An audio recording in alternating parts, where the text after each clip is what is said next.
All right, let's cut through all the noise and get straight to the real psychology of attraction. You can forget all those checklists and pickup lines. We're going to break down what truly creates that spark. We're drawing on some amazing insights from guys like Mark Manson and Notas. So let's kick things off with the single biggest mistake that basically guarantees you'll be completely forgotten. This quote right here, it absolutely nails the biggest problem most of us face in modern dating. See, the real enemy isn't getting rejected. No, it's not even being worth rejecting in the first place. The real enemy is just indifference. It's making zero impact whatsoever. Exactly. I mean, think about it. The absolute worst thing she can say after a date isn't, "I hated him." It's, he was nice. Ugh. Nice is the kiss of death, my friend. Playing it perfectly safe, being agreeable, that is the fastest way to become totally, completely forgettable. So let's dive into that a little deeper. First up, we're going to talk about why playing it safe is just a losing strategy and why sparking some kind of emotional response is literally the only thing that matters. Now, on the surface, this stuff looks like pretty good advice, right? I mean, don't offend her, don't be too forward, just be agreeable. But here's the problem. This approach forces you to hide everything that actually makes you, well, you. Your real opinions, your weird sense of humor, your passions. You end up becoming this walking resume instead of a real, live human being. And guess what? That creates absolutely zero connection. Okay, so if playing it safe is the wrong move, what's the right one? Well, next up, we are going to bust a massive myth to get to the absolute core of what creates genuine attraction. And trust me, this changes everything. This right here is the fundamental truth. So many guys treat attraction like it's some kind of video game, you know? Like if you just collect enough points, money, height, status, you automatically win the girl. But it just doesn't work that way. It is not a checklist. It's an emotional process. It's not about what you have. It is all about how you make her feel. And this is where we get totally mixed up, confusing correlation with causation. Look, sure, you might see a guy with a lot of money with a beautiful woman, but it's almost never about the money itself. What's actually attractive are the confident, ambitious behaviors that helped him earn that money in the first place. Women are incredibly good at picking up on those underlying behaviors, not just the stuff you see on the surface. And this quote just puts it perfectly. Seriously, think about your own friends for a second. Why do you hang out with them? It's because of how they make you feel, right? Energized, understood, maybe just amused. Romance is absolutely no different. That emotional state you create when you're with someone, that's everything. Okay, so if it's all about behavior, what's the one core principle that ties all of this together? Let's dive into what might be the single most important concept in all of attraction: non-neediness.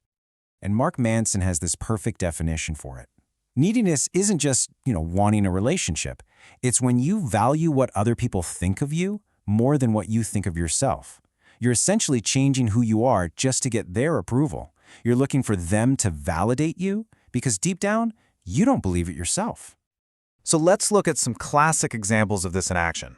Every single one of these behaviors comes from a place of insecurity. You're trying to control her perception of you because you're worried your true self just isn't good enough. And let me tell you, this kind of behavior is a massive turnoff. It just screams a lack of confidence and self-worth. Now let's look at the flip side. Non-needy behavior. This is all about self-respect. It's sharing who you really are, flaws and all.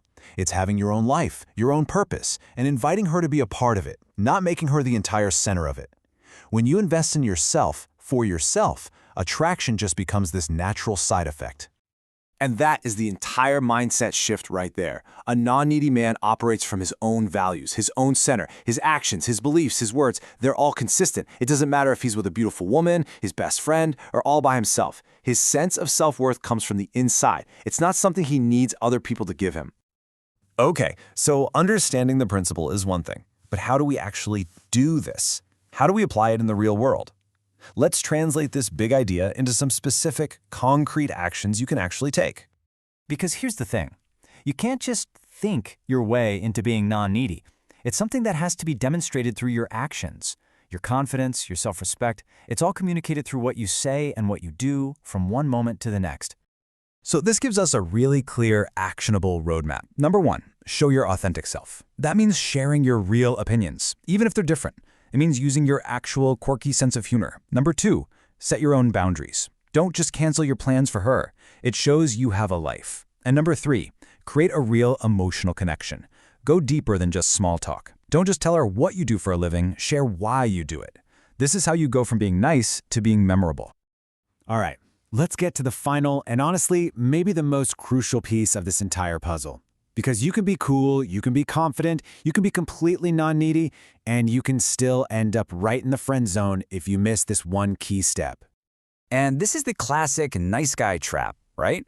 You build all this great comfort, a real connection, but you're just too afraid to show that you're interested in being more than friends.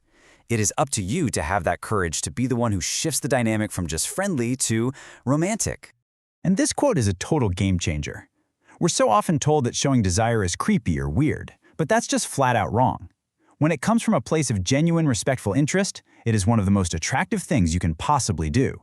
It's a bold display of confidence, and that bravery, it's a huge turn-on. And obviously, context here is everything.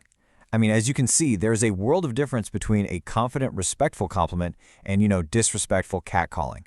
It's about being bold, not being threatening. It's all about reading the situation and having the guts to move things forward when the moment actually feels right. Because so many guys are either way too scared to show any desire or they do it in a totally disrespectful way. A man who can express it openly, honestly, and respectfully, he stands out immediately. It's a massive, massive display of confidence and emotional intelligence. And this, right here, this is really the ultimate takeaway. All the tips, all the tricks in the world, they're completely useless if they aren't coming from a genuine place. The goal is not to act attractive, it's to do the real, internal work to actually become a more confident, more authentic, more self-respecting person. So the goal totally shifts.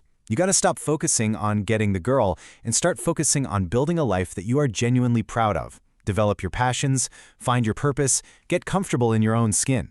And when you truly invest in yourself, for yourself, attraction is no longer something you have to chase. It just becomes a natural, awesome side effect.